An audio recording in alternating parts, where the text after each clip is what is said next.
On sait à peu près ce que les Français veulent, mais personne ne les a écoutés. Bon, je suppose que tout le monde se souvient, en 2018-2019, c'est le moment des gilets jaunes. Les gens descendent dans la rue, se mettent à des ronds-points semaine après semaine parce qu'ils veulent une vie meilleure et une meilleure démocratie. Pour canaliser la colère, le président Emmanuel Macron, en plus d'une répression très violente, propose d'écrire des cahiers de doléances. L'idée c'est que chacun puisse écrire ce qu'il a à dire et que les mairies fassent remonter les infos jusqu'au gouvernement. Et bien tout ça, ça a été fait et on a récolté plus de 200 000 avis, mais personne n'a écouté. Et à Sciences Humaines, on a pris le temps d'ouvrir ces cahiers dont une bonne partie n'avait même pas été numérisée. Et qu'est-ce qu'on a trouvé? Eh bien pas mal de choses différentes. Mais on retrouve quelques points communs. D'abord, globalement, les gens qui s'expriment ont l'impression d'être des petits face aux grands. Les gens sont conscients de n'avoir que peu de pouvoir et se disent qu'ils ne seront même jamais lus. Il y a ce sentiment d'être méprisé en fait. Et ça aussi, c'est un point commun. Les Françaises et les Français ont l'impression que ceux qui ont le pouvoir s'accaparent les ressources économiques mais aussi environnementales. Allez, je vous mets quelques citations. Moi, habitante d'un village rural, je trouve que vos réformes touchent trop souvent les mêmes classes sociales. Monsieur le Président, les sacrifices, les baisses de pouvoir d'achat et de train de vie ne sont pas faits seulement pour les autres. Monsieur le Président, je suis aide-soignante depuis 20 ans dans un hôpital public.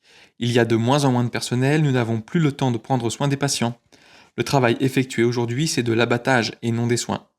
Monsieur le Président, au secours. Bien sûr, il y a tellement d'autres choses à dire sur les cahiers de doléances. Si vous voulez en savoir plus, on a approfondi le sujet avec des chercheuses et des chercheurs dans ce magazine qui est en kiosque. On a ouvert les cahiers de doléances.